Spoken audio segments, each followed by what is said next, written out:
오늘부터는 선요. 전번에 이제 서장 다 마쳤는데, 서장도 이제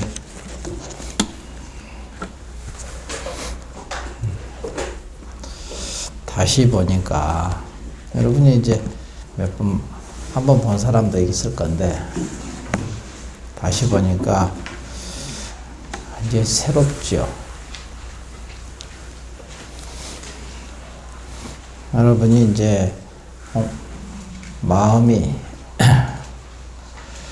눈이 열린 만큼 또 다시 보이고, 그만큼 다시 보이고 그러거든요.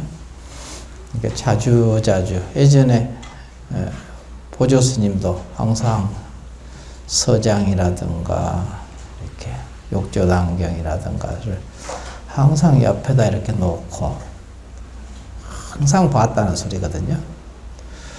그런 큰 스님들도 그렇게 공부를 지어서 갔는데, 우리가 이제 한번 봤다 해서 예전에 한번 본 거니까 또 봐서 뭐하나 이렇게 하는데 아주 다르잖아요. 평생을 이렇게 옆에다 놓고 이렇게 당신이 지침서로 삼아서 이렇게 갔다는 얘기도, 우리 공부하는 사람들이 그걸 이제 귀감을 삼아서 나도 이제 그렇게 가야 되겠다 하고 항상 또 보고 또 보면 또 틀리고 또 다르게 보이고 또 다르게 보이고, 이게 이제 공부하는 사람들이 그렇대죠. 항상 옛날에 봤던 공부 뭐 또 봐서 뭐하나 이런, 벌써 안다는 생각을 갖거든. 누가 이제 색다른 아주 강의를, 특별한 강의를 하면 우르르 몰려가고, 그게 이제 또 식사 가면 또 떠나고, 이게 항상 밖으로 찾는 그 업식이라고 해야 되나, 습성이라고 해야 되나. 자기 마음에서 변화가 와야 되는데, 바깥에서 특이한 좀 독특한 맛이 나오면은 좋다고 하다가 또 조금 있으면 또 식상하잖아요. 그러면 또 떠나고, 자기를 돌아보지 않는다는 소리지, 알고 보면은. 이런 부분에서 이제 선요든 서장이든 뭐 철요, 도서 다 봤는데, 오늘은 이제 또 선요를 또 볼 거예요. 선요는 또 여러 스님들이 많이 강의를 했죠. 고 스님도 하셨고, 서루 스님도 하셨고, 뭐 다른 많은 스님들이 이제 강의를 했는데, 강의한 스님마다 조금씩 맛이 틀리죠. 저도 여기서 이제 선요 강의를 한 판 했는데, 또 틀리겠죠. 자, 오늘부터는 일쪽 선요와 고봉에 대하여, 처음 온 사람을 위해서 이렇게 좀 보는 겁니다. 처음 이렇게 선요에 대해서 처음 하는 사람은 선요가 뭔고 하는 생각이 드니까, 고봉화상이 고봉화상 선요 이랬거든요. 선요는 임재종 제18세 조사인 고봉원묘의 법어집이다. 이제 임재종으로부터, 임재스님으로부터 18번째 쭉 이렇게 이어가면서 18세 조사라고 했죠. 서람조음으로부터, 서람 스님으로부터 사법, 이제 공부를 배웠다는 거지. 사법을 인가받고 50세 또는 51세 천목산 사자선사에서, 이제 중국은 이제 선원이라고 안 쓰고 선사 이렇게 쓰더라고. 사자선사. 우리는 이제 공생선원 이렇게 하듯이 선원이라고 하는데 중국 가니까 전부 다 무슨 선사 이렇게 써 있더라고. 이제 조금 틀리죠. 사자선사에서 개당설법을 한 이후 58세 임종에 이르기까지 50세 공부인가를 받고 58세 임종하셨네. 8년 동안 법문을 설한 제자를 가르쳤던가 봐요. 임종에 이르기까지 15년 동안, 15년이네. 동안의 법문이 기록되었다.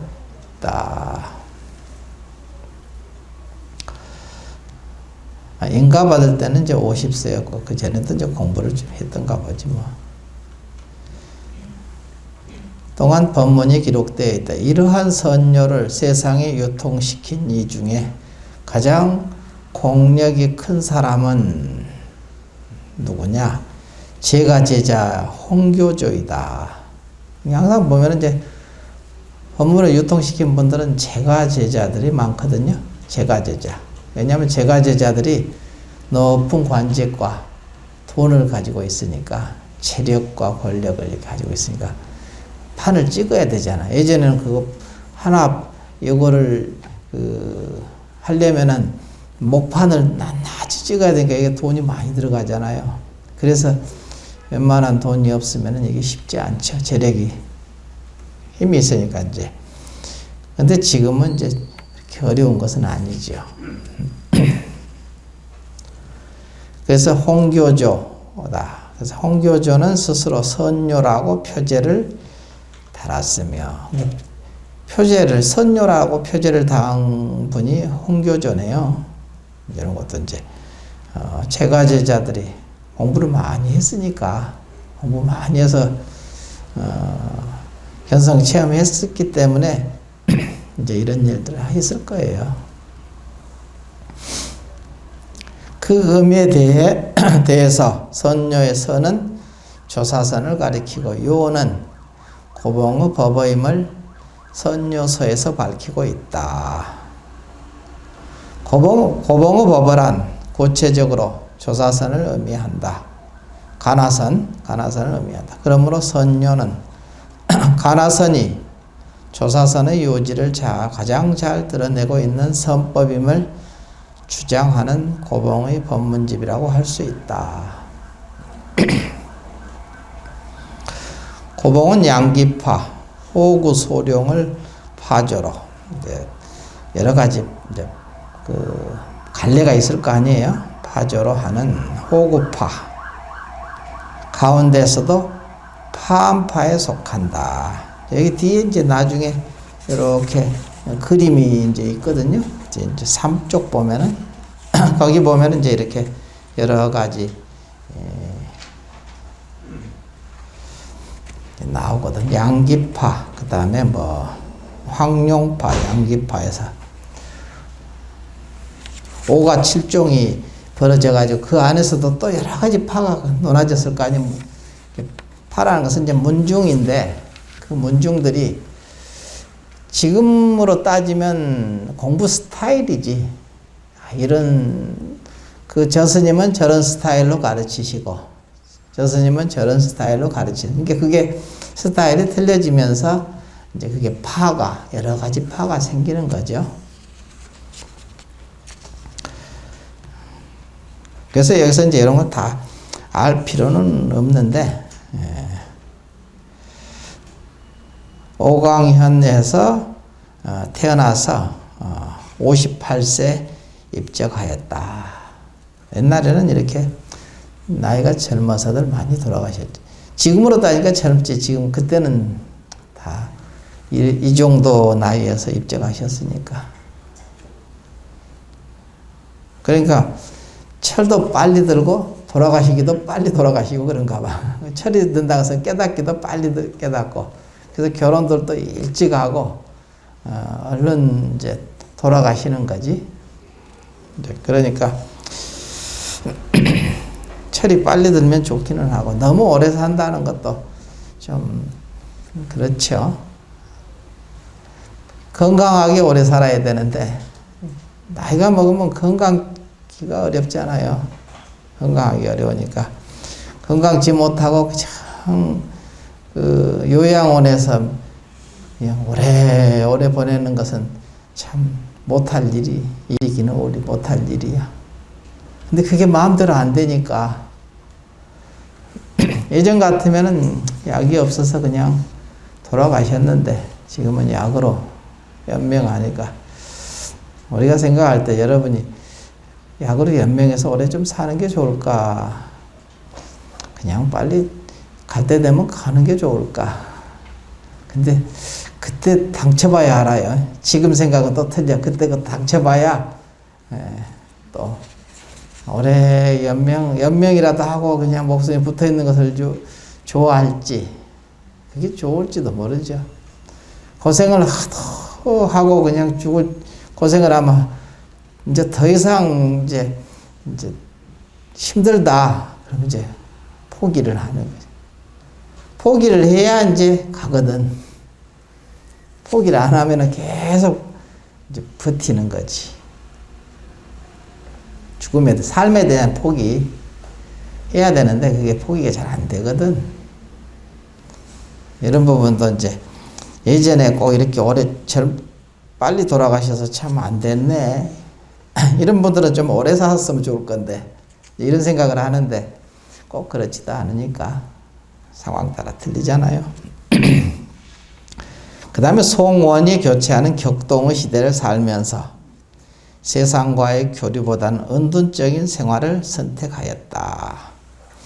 하지만 선종이 점차 쇠퇴해가는 원대, 임재종의 선풍과 대간화선을 선양하여 조사선 본래의 정신을 회복하고자 하는 강한 의지와 사명감을 가지고 있었고, 중국 선종사에서 임재종의 위상을 우뚝 세운 선사라고 할 수 있다. 이렇게 했거든요. 대가 임재종과 조동종이라는 종파 사이에서 묵조선을 비판을 통해 임재종의 우위를 내세우고 또 선문답을 사량으로 이해하려는 폐단에 맞서 간화라는 독창적인 선법을 창안해 내었으며, 이거는 우리 서장에서 많이 봤던 내용입니다. 이런 내용들은 다 연결되어 있거든. 서장과 아까 대종고선사가 서장을 쓰신 분이니까. 근데 이런 상황이었다 이거지. 이렇게 송나라 원나라. 송나라 중반 이후 만렵에 대종고선사가 있었거든. 송이 멸망이 금나라라든가 원나라로 멸망하잖아요. 그럼 원나라가 다시 생기거든. 근데 송원 교책이거든요. 고봉이 살았던 13세기는 송원이 교체되는 격동기였다. 고봉 스님은 대종고선사부터는 그 아래로니까 격동기였다. 남송의 후기에 이르러서 신유학을 대표하는 주자학이 국교의 권위를 갖게 되는 등 점차 유학이 사상계를 주도하는 형세로 바뀌었으며, 우리 조선도 그때 가장 송원, 그때는 조선이 아니라 고려시대겠지. 고려시대 때 결국은 이 주작을 공부했던 유학이죠. 공부했던 사람들이 주도적으로 일으켜서 조선을 건국했잖아요. 불교의 건국 이념을 무너뜨리고 그런 격동기였다 이게. 그래서 중국도 여기서 보면 신유학을 대표한 주작이 국교, 그 나라를 지탱하는 가르침이죠. 권위를 갖게 되는 등 점차 주작이 사상계를 주도하는 형세로 바뀌었으며, 원대는 제교 모든 요새도 이제 무슨 융합 많죠. 아주 융합, 그 학문에 대한 융합을 많이 하잖아요. 이때도 제교 모든 가르침에 융합을 아주 주장을 했던가 봐. 선정, 쌍수의 경향이 짙어지는 가운데 사실상 선종 고유의 특색과 권위는 점차 희석되어 갔다. 이러한 시대 배경 속에서 임재종 양기파는 다시 분파된 호구파의 활발한 활동으로 말미암아 중국 선종의 권위를 유지시키고 있었다. 선조는 우리나라에 전래된 때는 고려 말 무렵이다. 선조가 전래된 게 이제 고려 말 무렵이래. 즉 이때니까 사실 고려 말 중기 고려 말 이때거든요. 고려 중기 때가 아마 이제 보조국사도 그때 고려 중기 이 정도에 출연을 하셨거든요. 조선 무렵이다. 조선 중기 성가 교육의 교육 제도가 완비된 이후 전통 강원의 이력 과목으로 서장과 함께 가나선의 텍스트로서 중요한 위치를 지켜왔다. 그래서 우리가 이제 여기서 배우는 게 강원에서 배우는 내용이에요. 선료, 서장, 도서, 철요, 우리 사집반이라고 그랬죠. 그게 사집입니다. 4가지 가르친 것이 사집반이라고 하거든요. 근데 강원에서는 이렇게 자세하게 이거를 공부하기가 쉽지 않아요. 일들을 많이 시키니까 강원에 가서 공부하는 시간은 짧고 일은 많이 하고, 그러니까 그거 한문으로 그냥 읽어 나가기 바쁘지. 근데 지금은 이제 좀 교육체가 좀 바뀌어서 좀 틀리기는 하겠죠. 그래서 다 공부하는 내용인데 참 이게 내용이 너무 좋은데 굉장히 좋죠. 이 내용이 이걸 제대로만 딱 자기 공부에 확립이 딱 되면은 어디서든지 중심이 딱 잡혀 있을 이런 교육 체계거든, 알고 보면은. 근데 이제 이게 제대로 그냥 자기 것이 안 되고, 그러니까 강원 나오고 선방 나오고 다니면서 방황을 많이 하고. 교육 체제는 참 좋아요. 이게 참으로 이게 잘 된, 이게 하루아침에 세워진 또 이 교육 체계가 아니니까 우리가 이제 그런 다시 보는 거죠. 그래서 여기서 선료는 간단한 일책이지만, 하나의 책이지만 선종의 종지를 드러내기 위해 적절하게 경전을 인용함으로써 교도 소홀히 하지 않는 사교 입선의 정신을 엿볼 수 있고, 그러면서도 직지의 조사 선풍을 고스란히 담고 있다는 점에서 그동안 많은 출가 승려들이 손에서 내려놓지 않는 가나선의 필독서이다. 3쪽 보면은 이제 고봉의 법계도 나오죠. 임재종으로부터, 임재의현이부터 임재종이 나오잖아요. 쭉 이렇게 이어서 오면서 이제 양기파 나오고, 그 다음 페이지, 그 다음 줄은 원호극근 선사 나오죠. 오저법연, 원호극근. 이제 이게 대종고 선사의 이제 스승이시죠. 대종고 스승이 원호극근이고, 원호극근 선사의 스승이 오저법연. 이건 서장에서 다 우리 봤던 내용입니다. 그래서 이제 대해파가 이제 나오고, 그 다음에 호구소룡이라는 분이 원호극근 선사의 이제 제자 중에서 호구소룡이라는 분이 있는데, 호구파가 나왔고, 그 다음에 여기서 이제 쭉 이어서 어디냐면은 설암조음 나오죠. 맨 아래쪽 설암조음, 설암 아까 나왔었죠. 설암화상, 설암화상으로부터 법을 지은 고봉원묘, 그 다음에 중봉명본, 중본선사가 가 있고, 우리나라에 이제 법을 지은 사람은 서곡천공선사의 밑에 태고보우. 태고보우 스님은 우리나라 이제 고려 말기, 조선 초기, 고려 말기인가? 예, 고려 말기구나. 태고보우 선사. 이때 이제 우리나라는 이제 연결되는 이런 과정이거든요. 태고보우 선사. 이렇게 이제 법계도가 이렇게 쭉 요즘 이렇게 다 있다 보는 겁니다. 그 다음 페이지. 고봉화상 선녀 서문을 썼을 때 서문은 누가 썼느냐 하면은 여기서 홍교조, 아까 홍교조 있었죠. 홍교조가 제가 신자로서 이제 신도로서 홍교조가 삼가씀 했잖아요. 예. 고봉화상 선녀의 서문을 이제 홍교조가 썼죠. 읽어보면 이제 참선은 비록 문자를 세우지 아니하며 닦고 깨달음을 빌리지 않는 것으로 종지를 삼으나 이미 참고한다면 반드시 요지가 있을 것이니 요지라는 것은 무엇인가? 그물에는 별이가 있고 옷에는 옷깃이 있어서 사람으로 하여금 한 번 들어서 곧바로 이름을 얻게 하는 것과 같은 것이 이것이다.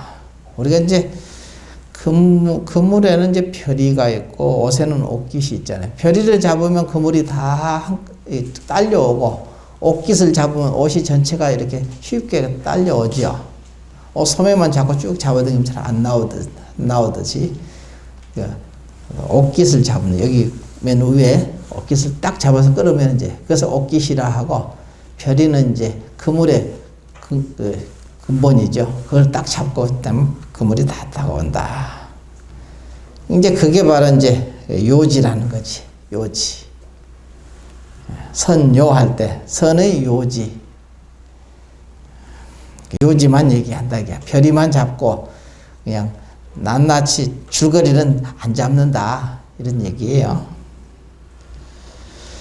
줄거리가 중요하지 않아서가 아니고 그냥 근본을 잡으면 다 딸려오니까 이런 얘기예요. 근본 하나만 잡으면 다 딸려오니까 그냥 요지를 얘기했다. 이게 선녀의 가르침이다. 이 소리입니다. 그래서 별이가 있고 옷에는 옷깃이 있어서 사람으로 하여금 한 번 들어서 곧바로 이름을 얻게 하는 것과 같은 것이 이것이다. 만 개의 그물론이 그물 아님이 아니라 별이를 버려두고 그물론을 들면 반드시 그물을 펴지지 아니하며 별이를 넣고 그물을 하나하나 그물코가 다 그물이죠. 근데 이제 별이가 중요하다는 거죠. 그물을 펼치려면은 별이가 있어야 된다는 소리거든요.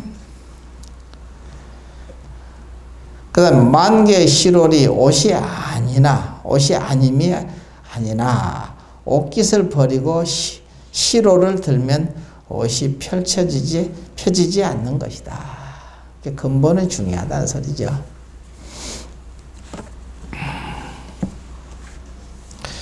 영가 스님이 이르되 입을 따고 가지를 찾는 일은 내가 능하지 못하다.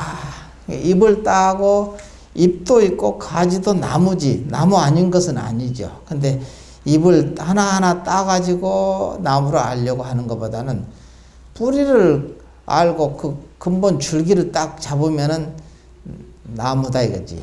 그것만 나무가 인 것은 아니지만 사실은 그것이 근본이라는 소리죠. 하니 가지와 잎은 요지가 아니며 근본이 진실로 요지건을 배우는 사람이 다시 근본을 알지 못한다. 아호가 이르되 아호라는 분이 이제 있는데 분이 이르되 중요한 것은 본인이 능히 상을 선택하는 데 있다. 가장 근본을 상이라고 하는 것도 근본이죠. 근본을 선택하는 데 있다. 우리가 이제 항상 경계가 닥치면은 그걸 낱낱이 대응을 알면은 대응하면 좋죠. 뭐 그냥 그 경계에 따라서 지혜가 아주 풍부한 사람은 그냥 능수능란하게 대응할 거 아니에요. 그죠? 근데 이제 그걸 모르면은 근본에다 그냥 맡겨 놓으라겠지, 맨날. 근본으로 돌아가면은 다 그쪽으로 그게 귀결되니까. 그러면은 알면 아는 대로 근본에다 놓고, 이것도 근본에서 나왔으니까, 모르면 모르는 대로 그냥 근본에다 놔라. 그러면 그게 저절로 돌아가게 돼 있다. 그게 근본으로 돌아가면은 제대로 돌아가는 것이 지혜라면 지혜가 거기서 나온다 이 소리야. 이 소리야 지금. 근본 중요한 것은 본인이 능히 상을 선택하는 데 있다. 상. 참 수승한 것을 선택하는 데 있다 이 소리죠. 아니 좋은 것을 선택해서 따르는 것이 옳으나 배우는 사람이 가끔 출발에서부터 잘못 가리고 선택하여 끝내 월나라로 가려 하면서도 수레체는 북쪽을 향해 있다. 월나라로 가려면 아래로 가야 되는데 수레체는 계속 북쪽을 향해 간다 이거지. 위로부터 조사에 남긴 책이 산적에 있고 한마디 한마디가 진실로 강령이 아님이 아니로되 어찌하여 세대가 내려오고 성인이 멀어짐에 인정의 거짓됨이 날로 더하여 마음과 뜻과 의식이 좀먹어 강령을 그물론과 시로를 보는 자가 그렇게 많은가. 그게 이제 근본을 놓쳐버리고 항상 지말을 취한다 이거야. 이제 그런 사람이 너무 많더라. 이 시대도 그랬으니까 뭐 지금은 뭐 오직 하겠어요. 지금은 뭐 더욱더 그러겠지. 그러니까 참 속지 않기가 참 어려워. 자세히 이렇게 눈 있는 사람은 이렇게 몇 마디 들어보면 그냥 알거든. 왜냐하면 지혜가 있으니까 근본이 분명하니까 이 소리야. 근데 그렇지 않으면은 항상 이 말 들으면 이 말도 참 달콤하고 저 말 들으면 저 말도 좀 달콤하고 다 오라 이렇게. 그러니까 그냥 거기서 중심을 잡아가면 되는데 중심을 놓쳐버리고 이리 휩쓸리고 저리 휩쓸리고 그러면은 결국은 힘만 들고 나중에는 길을 잃어버리더라고. 그래서 선방에서 뭐 10년 수행했는데 이게 아닌가 보다 해서 저기 남방에 가서 거기서 이제 공부하고 그 집 가풍을 계승하는 사람이 의외로 많잖아요. 그런 사람들이 다 들어보면 또 이유는 있어. 자기도 할 만큼 해봤는데 아니더라 이거지. 이런 얘기를 한단 말이야. 근데 할 만큼 하는 것이 제대로 했냐 이거지. 제대로 하지 않고 항상 하는 소리가 새꽃은 애가지를 의지해서 피는 것이지 애가지를 떠나서 따로 허공에서 뚝 떨어지듯이 피어지는 것은 그런 꽃은 없건 허공꽃이거든. 진짜가 아니다. 그래서 이제 달라이 라마도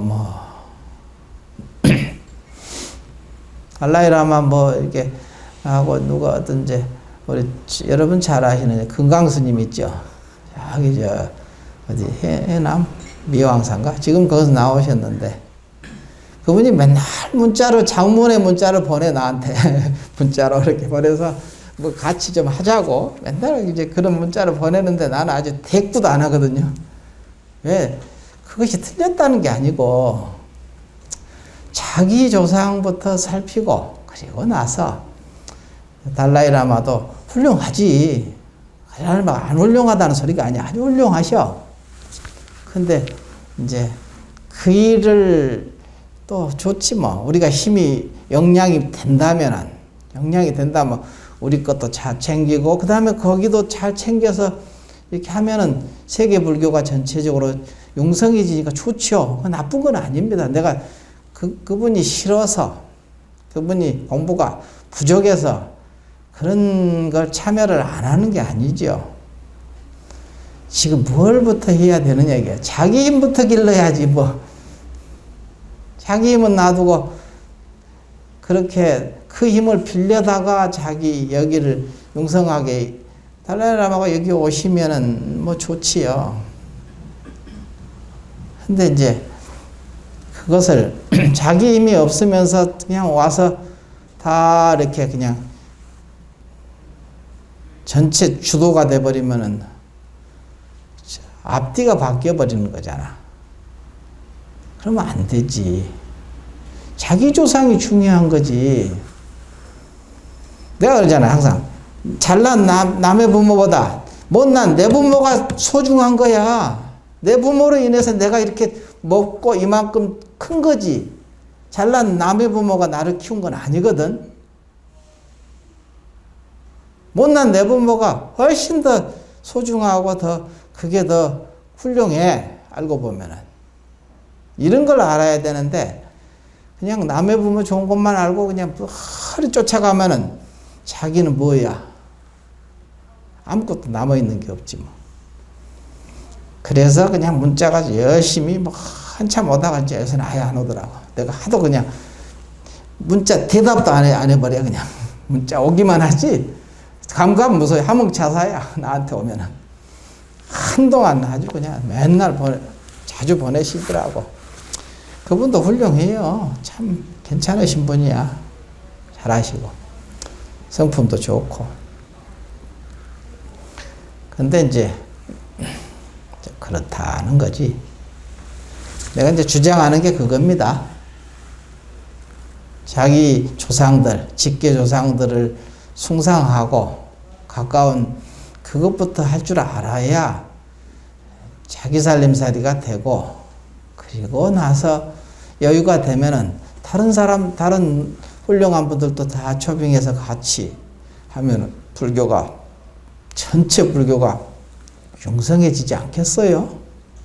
그런 거지. 그분들이 내가 저 사람들은 공부가 부족한 사람이야 이런 얘기 하는 게 아닙니다.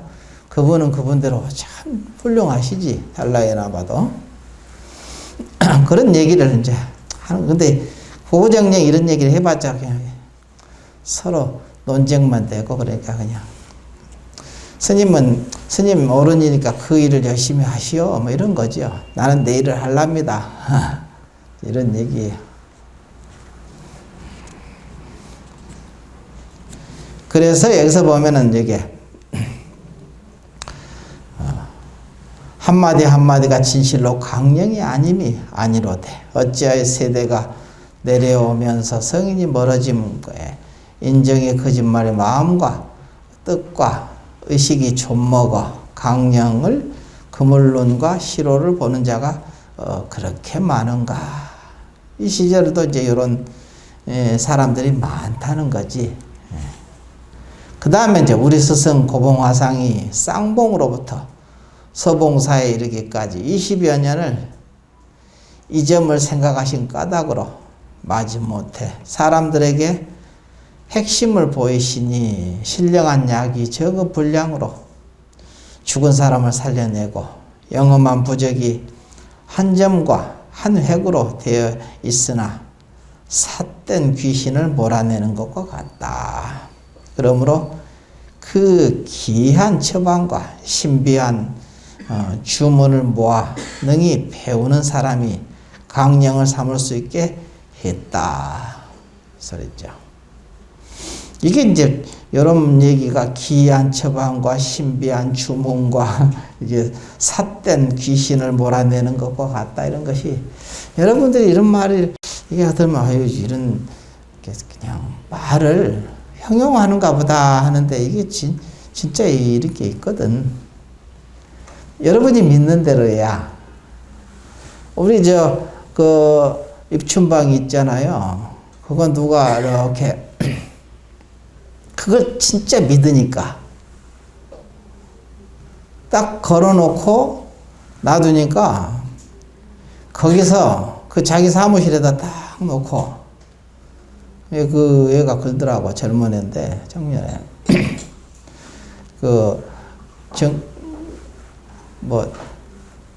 증권인가 거기 애널리스트로 있는 애거든. 근데 거기 딱 있으면 벌써 거기서 그 광명이 이렇게 쫙 자기를 감싸고 있대. 그렇게 믿으니까 그걸 자기가 느끼는 거거든. 그러면 얘기하면 아유, 저 사람 좀 이상한 사람이네 이렇게 생각하는데 자기가 믿음이 그만큼 진실하고 투철하기 때문에 그러거든. 그걸 믿는 거야. 그러니까 진짜 그렇게 되는 거죠. 어떤 집에 가가지고 유명한 이제 부잣집에 가깝지? 그 돈 관리해 주는 거잖아요. 그래서 관리하고 그 계단 이렇게 내려올 때 그 얘기를 이렇게 하더라고. 보통은 이제 그냥 가벼운 운동화를 신고 하는데 그런 데 가려면 운동화 신고 가면 안 되잖아. 정장에다가 이렇게 그 구두를 신고 가야 되니까. 근데 구두가 내려다가 그 계단이 이렇게 돌로 된 계단인데 계단이 발 뒤꿈치에서 딱 걸려버린 거야. 걸려가지고 앞으로 그냥 냅다 쓰러져서 완전히 면상이 날아갈 뻔했거든, 이게 다. 근데 떨어지는데 희한하게 슬로우 비디오처럼 누가 이렇게 뒤에서 잡는 것처럼 딱 잡더래. 그러니까 떨어지는 것이 꽈당 떨어지는 게 아니라 슬슬 그러니까 떨어지는 그 순간에 다리를 빨리 하나를 더 내가서 탁 디드니까 안 쓰러졌지. 누가 그랬을까? 그렇지. 자기 자성에서 그런 거야. 자성의 부처가. 참으로 그 화엄성중이, 그때 화엄성중이 없는 게 아니야. 자기가 믿기 때문에. 믿는 사람은 분명히 있어. 안 믿기 때문에 없는 거예요. 그거는. 그 얘기를 하더라. 그거 말고도 뭐 많이 얘기했는데 다 잊어버렸어. 그런 영험이라고 할 수 있잖아요. 그걸 참으로 믿으니까 그렇게 되더래. 소소한 곳에서 이렇게 그 가피라고 해야 되나? 그 가피를 이렇게 받는 거거든. 그것을 자기는 생각에 그 입춘방, 화엄성중, 또 뭐, 조금씩 틀리게 쓰지요. 이번에는 화엄성중 했잖아요. 화엄성중이 여러분은 없다고 하는데 있어요. 화엄성중이 다 있습니다. 보이지 않지만. 내가 가장 공부하는 사람도 마찬가지고 여러분 삶도 마찬가지고 가장 결정적으로 힘든 딱 어떤 경계가 닥치면은 그것으로 인해서 아주 나락에 떨어질 수도 있고 그것으로 인해서 다시 뛰어오를 수도 있거든요. 양면이. 그래서 위기이자 기회라는 말이 바로 그런 소리예요. 위기가 닥치면 참으로 믿는 마음에 투철하게 그냥 딱 맡기고 딱 놓고 갈 수 있다면은 그게 기회가 되고, 그게 없는 사람은 위기가 되는 거지. 자기 삶의 전체가 그냥 나락으로 추락하는 수가 생기거든요. 한순간이잖아요, 그게. 여러분들이 뭐 나보다 더 오래 산 사람도 있으니까. 인생을 살다 보면은 참 그런 경우가 많죠. 그럴 때 어떤 마음으로 임하느냐 이거지. 그런 경우가 허다히 많습니다. 이 공부가, 우리 불교 공부가 막연하게 관념적이고 추상적인 그런 얘기가 아닙니다. 관념놀이. 그야말로 실제적이고 구체적인 거야. 우리 삶이니까. 여기 이제 내용 보면은 너무 뭐가 뭔 소린지 모르는 막 말을 하거든. 너무 추상적인 게 다가오는 거야. 관념적으로 다가오거든요. 근데 이게 관념 얘기가 아니거든. 그래서 이론이 아니라 내가 체험이다 이런 얘기를 하는 이유가 바로 그 소리야. 체험이거든요. 실제적이다 이거야. 구체적이다 이거지. 불자들이 이것을 조금만 이해를 해도 여러분은 삶이 굉장히 아주 자유스러워질 거예요. 공부가 이렇게 좋은 거예요. 그래서 여기서도 이제 삿된 귀신을 몰아내는 부적이 삿된 귀신을 몰아내는 그게 일종의 부적이죠. 자기가 진짜 그렇게 믿고 딱 그렇다면은 그게 부적이 돼서 삿된 기운들이 감히 못 옵니다. 올 수가 없는 거야. 내 근처에 못 오는 거지. 그리고 귀신이 바글바글하게 그냥 잡아먹으려고 덤벼들어도 털끝 하나 손 못 대. 이걸 내가 진짜 믿는다면은 털끝 하나 손 못 대지요. 못 댑니다. 절대로. 그게 바로 백이죠, 뭐 백. 이런 부분을 여러분이 진짜 믿어지느냐, 이 문제야. 지금 참으로 믿느냐 이거야. 이게 참으로 아느냐, 알아야 믿어지거든. 참으로 알면은 믿거든. 참으로 믿으면은 또 알아죠. 여기에. 그 다음에 이제 봅시다. 어떤 사람이 말했다. 새 잡는 것은 그물론에 있지 별 위에 있지 않으며 추위를 막는 것은 실에 있지 옷깃에 있지 않아서 84,000 법문이 문마다 다 들어갈 수 있으니 그물론과 옷의 실월도 과연 요지가 아닌가. 또 응답하여 말했다. 세존의 법문이 진실로 넓고 크고 끝이 없으나 돌아보건대 방편을 시설한 것은 좁고 작은 하나의 문이라 하여 여러 사람으로 하여금 불난 집을 나와서 대승으로 들어가게 하기 위함이니 이것이 그물론과 시로를 포섭해서 강령을 삼는 것이다. 그렇다면 별이는 줄인가 그물론인가 옷깃인가 시롤인가 요지인가 요지가 아닌가 하는 것은 최고의 바른 안목을 가진 사람이 아니면 쉽게 말할 수 없다. 이게 안목을 알아야 되거든. 눈이 있어야 돼. 그래서 이제 임재 스님도 진정견해, 참다운 바른 견해, 이게 안목이잖아요. 안목. 참다운 바른 견해를 얻게 되면 이미 다 얻게 된다 이게야. 수승함을 얻는다. 그럼 수승함을 얻어서 모든 공덕과 모든 깨달음과 모든 것을 다 포함해서 수승함이라고 표현했거든. 교조가 자기이자 홍교조, 교조가 자기를 얘기해서 서봉이라서 이제 서봉이 계셨으니까 고봉 스님을 서봉의 법석에 참여한 이래로 매번 대중에게 보이신 법어 가운데 참고하여 해결하는데 절실한 것을 베끼고 모아서 이를 이름하여 선녀라고 하고 참선의 뜻이 있는 사람들과 더불어 오랫동안 함께 하고자 했다.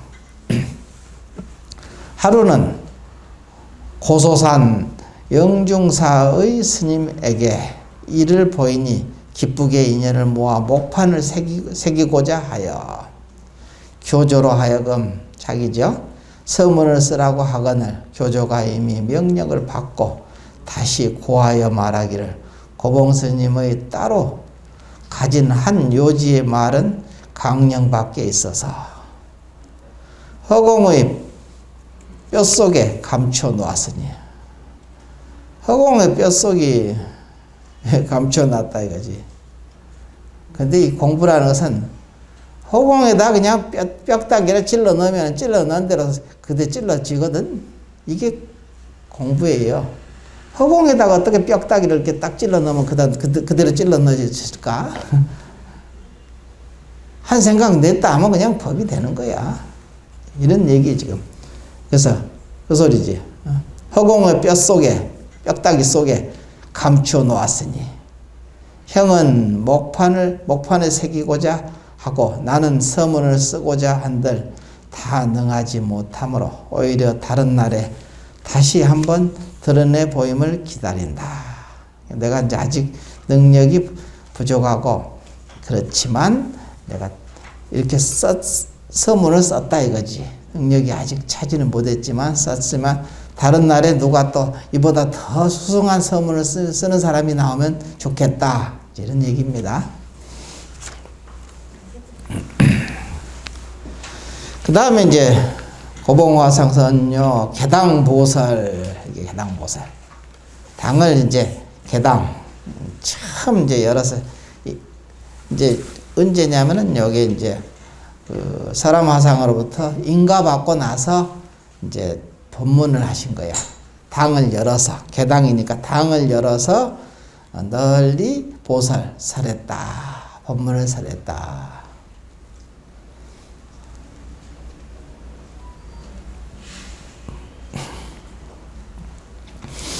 이제 말이 어려운 듯한데 다시 한번 깊이 참고해보는 시간을 여러분이 가져보세요. 한 스님이 물었다. 시방 여러 곳에서 여러 곳으로부터 와서 함께 모여 낱낱이 무의를 배우나니 이곳이 곧 선불장이라. 마음이 텅 비어 급제하여 돌아간다 하신 방거사의 이 말씀 가운데 도리어 사람을 위하는 곳이 있습니까? 없습니까? 하고 물었거든요. 그래서 방거사가 우리 이제 거사 중에서 부처님 당시에는 유마거사, 유명한 거사, 3대 거사를 얘기하거든 보통. 그 다음에 중국에서는 방거사, 뭐 한 분만 있는 것은 아니겠지만 이제 대표로 얘기하는 거야. 부처님 당시에는 유마거사님 유명하죠. 유마경까지 나왔잖아. 그 다음에 중국에서는 이제 방거사라는 분이 아주 유명하신 분이죠. 우리나라에서는 이제 부설거사, 아주 유명하신 부설거사가 있거든요.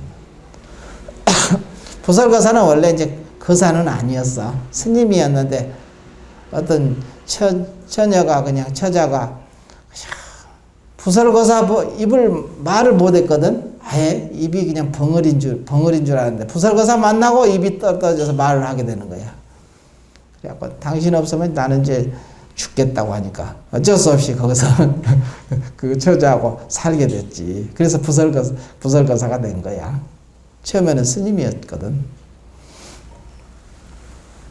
그러니까 이제 그 세 거사가 유명한 거사지.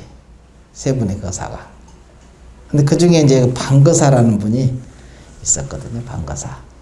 방거사가 이제 깨닫고 마조 스님을 찾아가서 방거사는 이제 뭐냐면은 처음에는 이제 석두 스님을 찾아가셔서 물었는데 똑같이 물었거든. 마음법과 더불어 짝하지 않는 사람은 어떤 사람입니까? 하고 물었거든요. 석두 스님한테. 이게 호남에는 석두고 강남에는 강서에는 마조거든. 그래서 강호라는 말이 그래서 나올 정도로 그렇게 유명한 스님이야. 두 스님이 다. 호남에 사시는 분은 우리 이제 석두 스님이셨고, 그 다음에 강서에 사시는 분은 마조 스님이. 두 분이 아주 큰 쌍두마차. 그래서 중국 천하에서 너가 똑똑하냐? 그러면 강호에 한번 가봐라. 거기서 증명을 너가 하면은 강서의 마조 스님하고 그다음에 호남에 석두 스님 만나서 거기서 그 스님들이 인정한다면 네가 천하에서 제일 똑똑한 사람을 인정하겠다 하는 그 정도로 중국 천하의 말이 그렇게 돌았다는 소리야. 그 정도로 대단한 시절이었지. 그 시절이. 그만큼. 그러니까 중국 천하에서 난다 긴다 하는 사람은 다 그냥 마조 스님하고 석두 스님만 찾아갔다는 소리지. 그만큼 유명한 시대였거든요. 지금 우리나라에서도 똑똑한 내가 잘났다 하는 사람이 어떤 스님을 찾아가서 공부를 그 밑에 들어가서 한 사람 있는가? 있을까?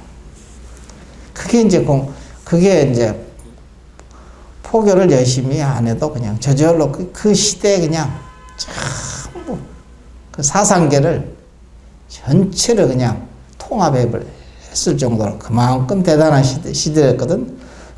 이때 이제 방거사도 나왔지. 방거사가 이제 석두 스님한테 찾아가서는 이렇게 똑같이 물었거든. 물으니까 석두 스님이 그 말을 하자마자 입을 딱 막아버렸거든. 근데 그것은 못 깨달았다고 그래. 인연이 아닌가 보다 하고 했는데 그 다음에 다시 마조 스님한테 간 거야. 두 스님이니까 호남의 석두, 강서의 마조. 마조 스님 찾아갔지. 똑같이 물은 거야. 묻기를 이제 뭐냐. 마음법과 더불어 짝하지 않는 사람은 어떤 사람입니까? 천상천하 유아독존인 그놈 알죠? 천상천하에 홀로 존귀한 그 짝하지 않는 그 사람. 이건 이제 표현을 이렇게 했죠. 만법과 더불어 짝하지 않는, 물들지 않고 홀로 청정한 그 사람은 어떤 사람입니까? 하니까 마주스이 뭐라 하냐면, 그대가 한 입으로 서강의 물을, 거기 강이 이제 서강인가 보죠. 서강의 물을 다 마신 연후에 내가 일러주겠다 그랬거든요. 그렇게 이렇게 말을 하니까 그 자리에서 확철되어 했거든요. 그리고 오도성을 지은 것이 여기서 이제 오도성 가운데 마지막 뒷부분이 시방의 여러 곳에서 와서, 여러 곳으로부터 와서 함께 모여 낱낱이 무의를 배우나니 이곳이 곧 선불장이라. 마음이 텅 비어 급자에 돌아간다. 이렇게 개성을, 오도성을 이렇게 읊은 내용이거든, 이 내용이. 그러니까 석두 스님한테 가서 석두 스님이 제대로 가르쳤는데 그 기연이 안 닿아서 그렇겠지. 마주 스님한테는 딱 기연이 닿으니까 그대로 그냥 그 자리에서 확철되어 이제 했단 말이야. 이런 부분이 이제 이게 공부가 이 방거사님이 얼마나 공부가 깊이 했기 때문에 이 말 아래서 깨닫거든요. 이 말 아래서 그냥 곧장 깨닫잖아요. 그런 부분이 이제 있다는 거지. 거기에 대해서 이제 내가 잠깐 보면은 여기 이 책 있죠. 서참선. 맨 뒷구절. 요거 여러분 다 보셨죠? 여기 요거 책. 여기 이제 뒷구절에 보면은 그 부분 나와요. 공부에 단계 없는 단계 해가지고. 응? 여기서도 마주 그 방거사님 얘기가 자주 나오거든요.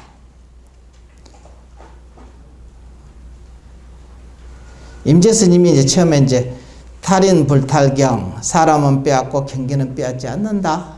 이 구절에서 그래서 수행에 단계 없는 단계라고 하는 것은 사람의 근기가 천차만별인 까닭에 단계가 있죠. 근기가 천차만별이니까. 근데 본래 모두가 평등한 본래 부처이기 때문에 단계가 이제 없는 거거든. 그러니까 단계가 있으면서도 단계가 없는 거지. 이제 두 가지야. 여기에 대해서 이제 토노 점수하고 다 같은 소리거든. 거기에 대해서 이제 뭐가 있냐면은 진심직설에 보면 이제 그 말이 있거든요. 또 방거사가 말하기를 다만 스스로 만물에 무심하면 만물이 항상 나를 둘러싸고 있다 하더라도 무엇이 방해가 되리요 이랬거든요. 방거사님이 이제 그 구절에서 다만 스스로 만물에 무심하면 무심하게 하면 만물이 항상 나를 둘러싸고 있다 하더라도 무엇이 방해가 되리요 이랬거든요.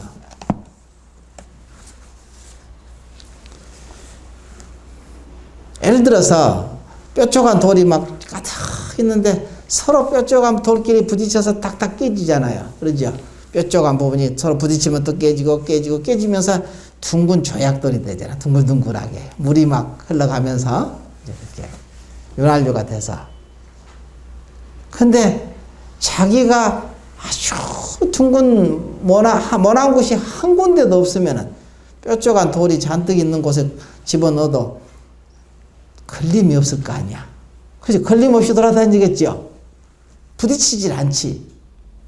자기가 뾰족하지 않으니까 다른 데서 뾰족하게 다가와도 깨지지 않잖아. 요 얘기야 바로. 다만 스스로 만물에 무심하면 만물이 항상 나를 둘러싸고 있다 하더라도 무엇이 방해가 되리요 이랬거든요. 뭐가 방해되냐 이거야. 경계를 탓하지 마라. 그래서 탈인, 사람은 빼앗고 불탈경, 경계는 빼앗지 마라. 빼앗지 않는다. 경계는 바깥 경계 탓을 하지 않는다 이 소리야. 그냥 자기만 나라는 것만 놓기만 하면 돼. 그럼 내가 둥그러지거든. 조금도 원하는 곳이 없어. 둥그니까 아무리 뾰족한 곳에 들어가도 이제 자유스럽게 굴러다니지. 걸림없이.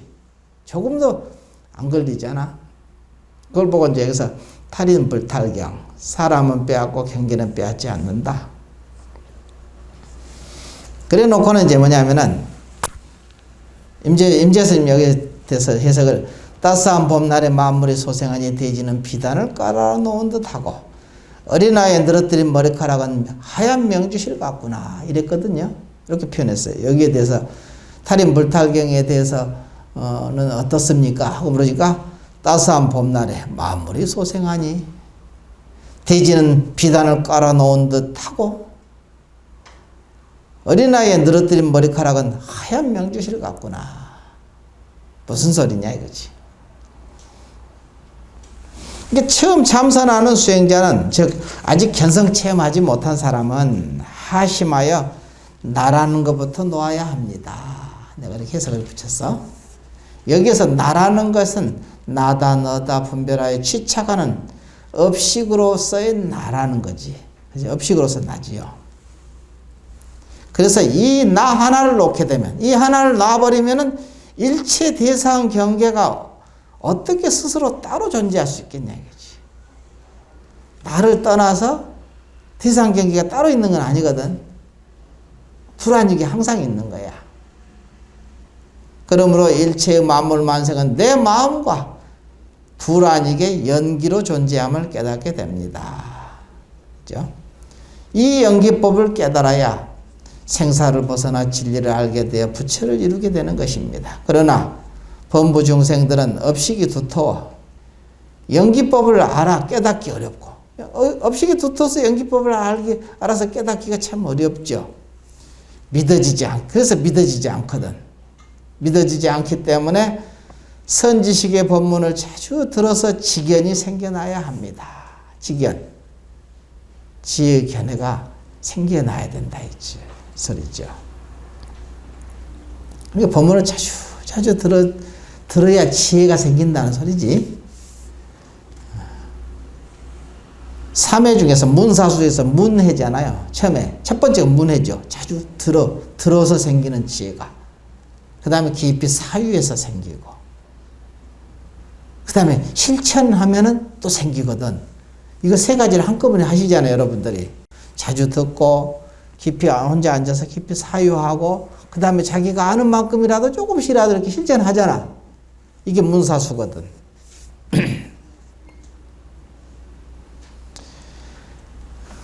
그래서 이제 지견이 생겨야 합니다. 자주 듣는다는 것은 자기 몸과 마음 속에 있는 일체 중생들에게 자주 들려드려야 한다는 말입니다.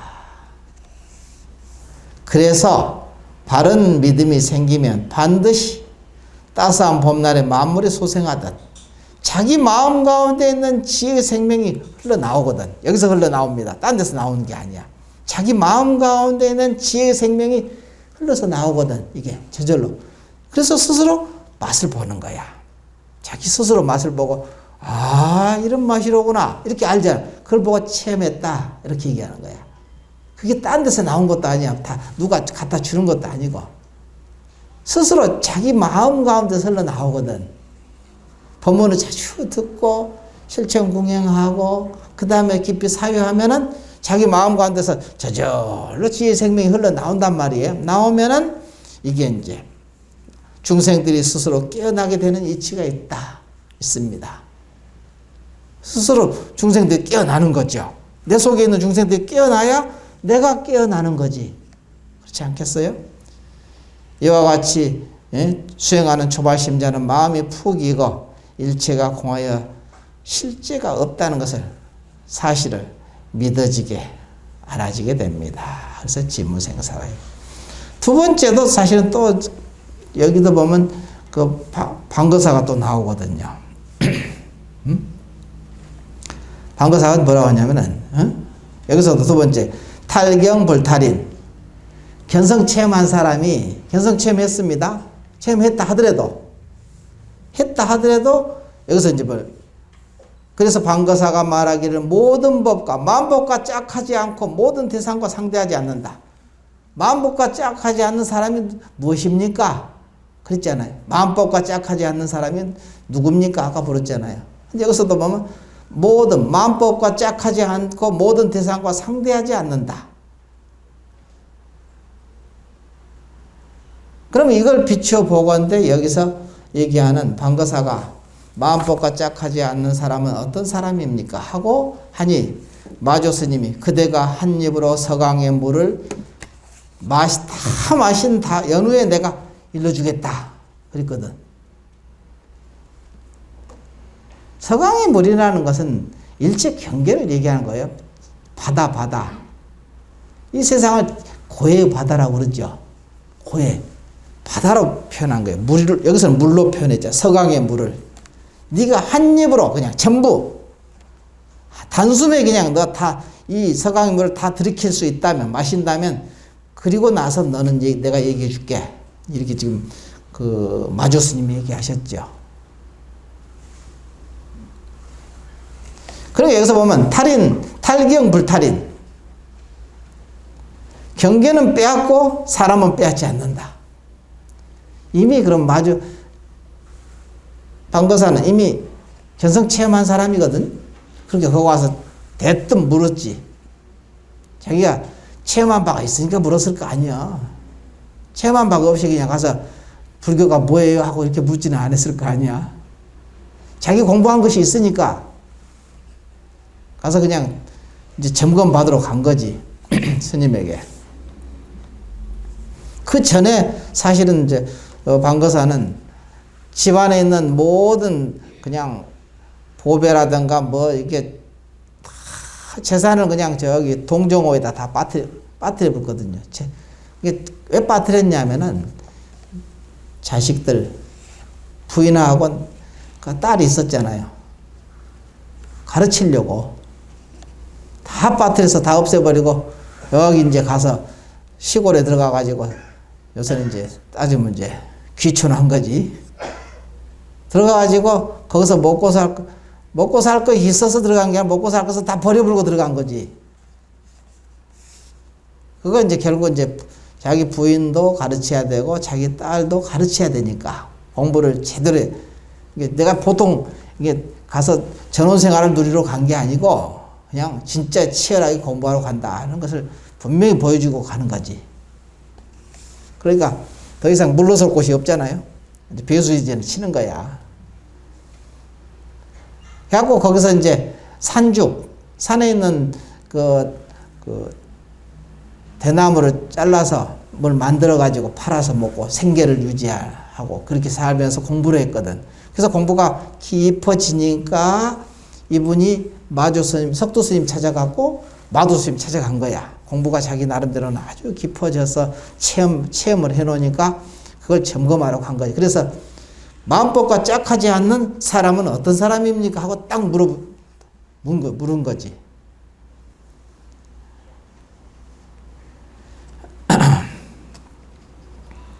여기서도 이제 보면은 내가 두 번째 탈경 불탈인.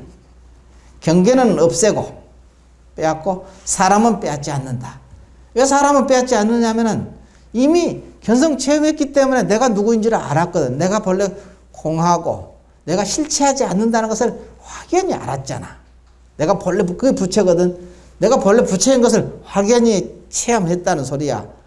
그런데 이제 마음법과 짝하지 않는 사람, 마음법과 짝. 그런데 그냥 마음법하고 계속 이게 경계가 부딪히잖아. 견성 체험했는데도 항상 업식이 있으니까 부딪힐 수밖에 없잖아요. 그러니까 이게 도노 점수지, 알고 보면. 도노 돈수했는데 도노 점수가 점수를 하고 있어. 도노 점수의 또 기결점도 사실은 도노 돈수입니다. 돈수하기 위해서 점수하는 것이지 돈수가 따로 있고 점수가 따로 있지는 않거든.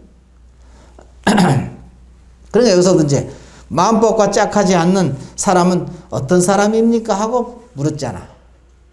그러니까 마주스님이 그대가 한 입으로 서강의 물을 다 마시고 난 후에 내가 말해주겠네. 이랬거든. 거기서 이제 안 거지. 확연히 알아버렸는데. 그리고는 거기서 이제 방거사가 마주스님 밑에서 공부를 오래 했거든. 하고 이제 하직을 하잖아요. 그래서 몇 년을 아마 살았을 거예요. 마조스님 모시고. 여기서도 보면은 이제 내가 뭐라고 이제 썼냐면은 요건 여러분이 잘 안 읽어볼까봐 미리 얘기하는 거예요, 이렇게. 여기서 대해서 공부할 때 안팎의 모든 경계를 다 비워 고요하다고 관찰하고 오직 한 마음만을 남겨서 외로이 우뚝 세워 그대로 두는 것입니다. 그래서 방거사가 말하기를 마음법과 짝하지 않고 모든 대상과 상대하지 않는다라고 하였습니다. 만일 그 마음이 대상에 집착하면 그것은 망심이나 지금에 이미 대상이 없어졌는데 무슨 망심이 있겠습니까? 참 마음이 홀로 비추어 도에 걸리지 않는 것입니다. 그러므로 설두 스님이 말하기를 동산의 꽃은 이미 떨어졌는데 수레와 말들은 오히려 붐비는구나 하였다. 또 삼천 건객은 지금 어디에 있는가? 홀로 장주가 태평을 이루겠네 라고 한 것이다.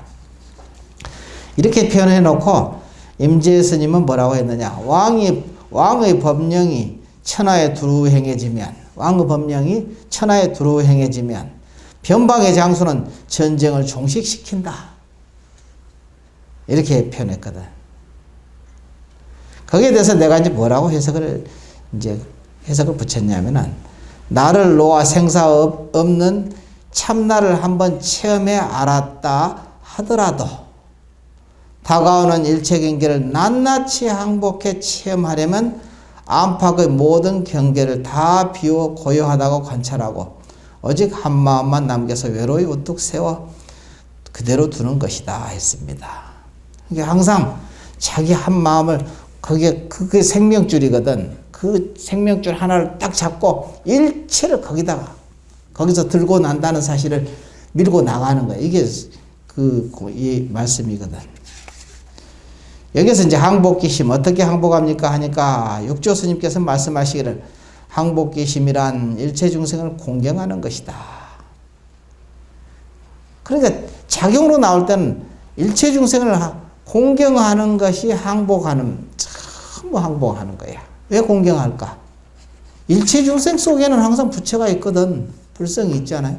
다 부처님이니까. 일체 몸과 마음 속에는 반드시 불성이 있는 까닭에 공경하는 거거든.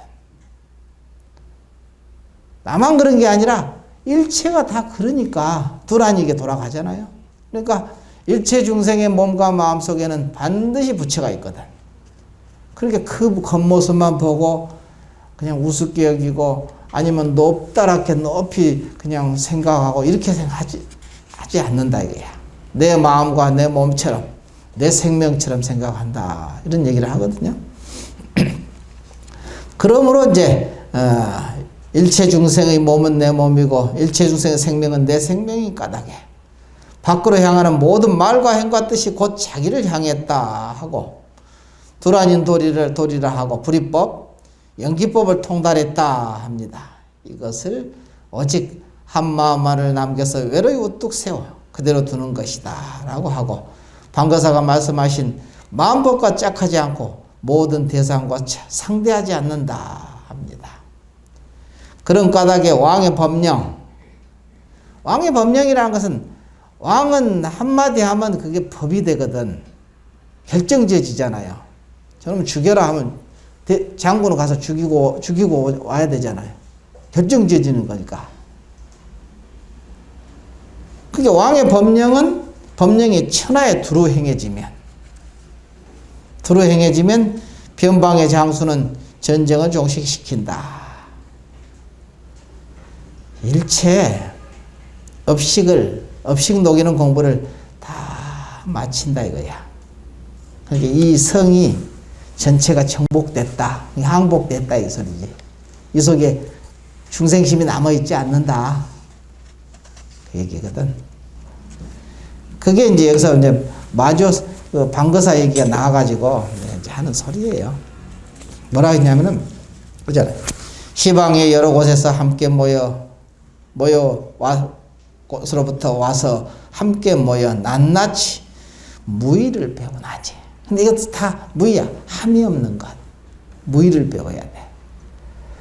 뭘 열심히 하는데 함이 없이 해야 돼. 공경하되 공경한 바가 없이 함이 없이 해야 되거든. 일체 중생을 항복기심하는데 일체 중생 공경하는 것이 항복기심이다. 근데 공경하려고 막 쫓아다니는 게 아니라 그냥 진심으로 공경해야 돼. 그 속에 불성, 부처가 있잖아. 부처는 무의자리거든. 부처라는 것은 무의야, 무의. 유의가 아니잖아. 그러니까 무의를 배우나니 이곳이 바로 선불장이라. 여기가 바로 선불, 부처를 서출하는 장소다. 지금 한 생각이죠. 선불장이다라. 마음이 텅 비어 급제하여 돌아간다. 뭐 하신 방거사의 이 말씀 가운데 도리어 사람을 위하는 것이 있습니까 없습니까 하니까 고봉선사가 이르되 있느니라.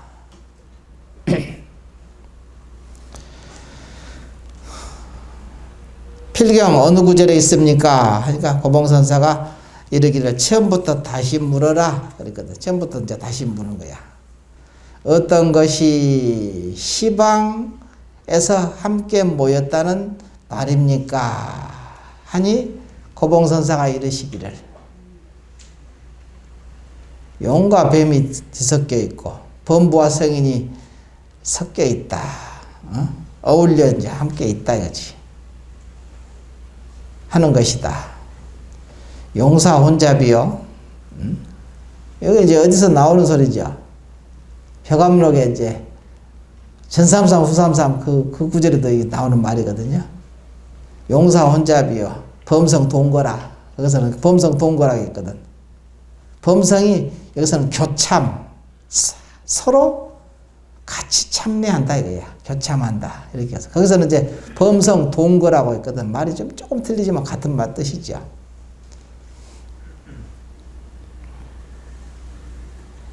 대중이 얼마나 됩니까? 거기서는 그랬잖아요. 대중이 얼마나 됩니까? 이렇게, 전삼삼, 후삼삼. 여기는 어떻게 공부합니까? 용사 혼잡이요. 범성 동거라 이랬거든. 범부와 성인이 함께 있다 이거지. 이렇게 표현했고.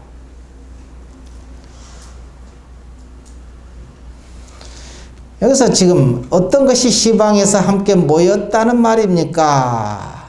시방에서 모였다는 말입니까? 하니까 이게 뭔 소린가? 용사 혼잡이요.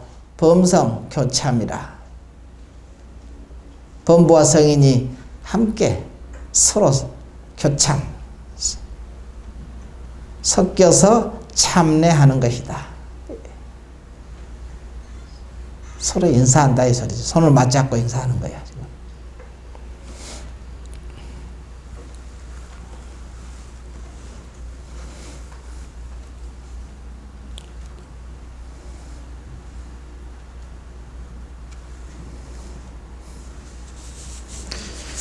이런 것도 여러분이 깊이 참고해 봐야 돼.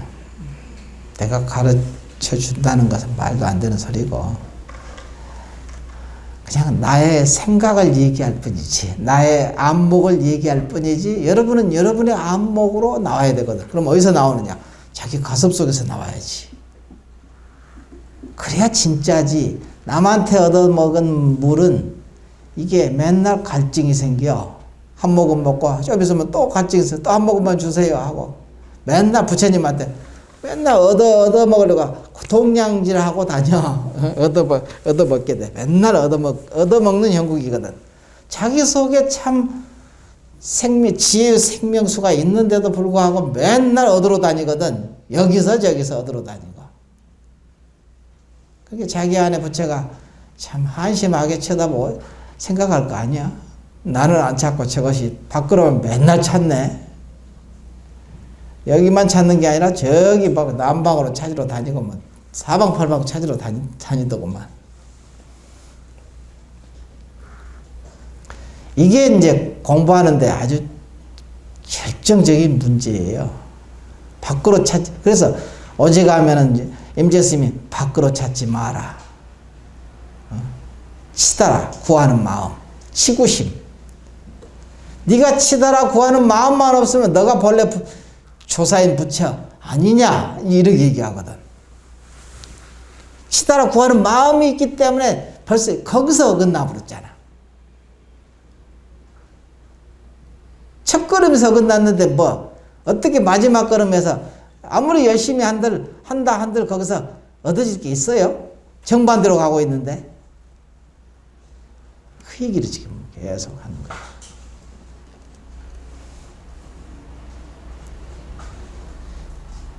함께 모였는데 어떤 것이 시방에서 함께 모였다는 말입니까? 뭡니까? 시방에 일체 중생들이 모여온다 이거야. 어디서 오죠? 함께 모여왔다 그래. 시방에 일체 중생이 지옥 악의 추생 인간수라 천상 어디 있습니까? 자기 안에 있다고 했잖아. 맨날 자기 안에서 한 생각이 나오지. 이 생각 저 생각 그게 지금 어디서 지금 한 생각이야. 지금 한 생각. 멀리 있는 게 아니죠. 자, 오늘 여기까지 합시다 하고 잠깐 좌선도 좀 해봐야지.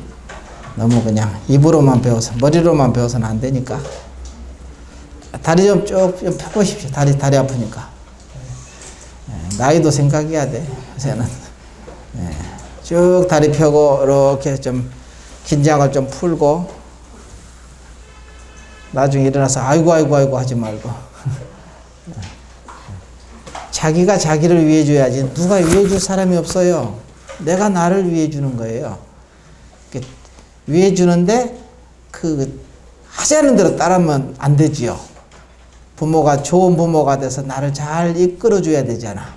내가 나를 성인을 만들어 가야 되니까 너무 그냥 그렇다고 그냥 명령으로 이래저래 막 나를 끌고 가버리면 점점 반발심 생겨서 공부가 점점 10만 8천지로 나가버리거든.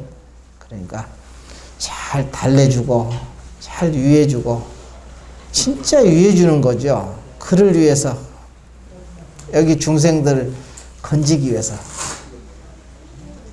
근데 이제 나중에 저 방거사처럼 공부가 무릎 익은 사람 이런 분은 그냥 한 생각에 한 입이랑 해서 한 생각이라 해도 돼요. 한 생각에 그냥 전체를 다 정복해내거든. 삼킬 수 있는 거야. 이게 이제 공부거든. 이게 여러분은 이제 생각이 막 여기저기 막 분산돼가지고 쪼개져 있으니까 한 생각이 잘 안 돼. 그러니까 놓고 쉬는 공부를 계속 하고 거기를 믿고 그다 놓고 쉬는 공부를 부지런히 해야 돼. 그래야 나중에는 한 생각에 서강의 물을 그냥 다 마셔버리거든. 한 생각에 끝나는 거야. 그러니까 거기서 이제 방거사가 깨달았어. 한 입에 내가 서강의 물을 다 마시고 오면 내가 너에게 일러주리라. 일러주지 않아도 알지 뭐. 이미 그 한 생각에 다 그냥 삼켰다면은 그 한 생각이 참 중요합니다. 내가 예전에 그랬죠. 저 해돋이를 내가 그냥 이 눈으로 그냥 한꺼번에 한 번에 삼켜버려야지. 그러니까 삼켜지더라니까. 그게 그 한 생각이 그렇게 무서운 거야. 해돋이를 보러 가는 게 아니라 내가 해가 뜨는 것을 내가 그냥 이 눈으로 그냥 삼켜버려야지 이랬거든. 생각으로. 그러니까 그 생각이 참 대단한 거야. 그냥 단순히 해돋이 보러 가야지 이랬으면 해돋이만 보고 말았을 거야. 근데 딱 앉아서 좌선하자마자 그냥 당장 그냥 한 생각에 딱 삼켜지잖아. 여러분 한 생각이 그 위대한 한 생각이에요. 자기를 그렇게 우습게 생각하지 마십시오. 자, 죽비 치십시오.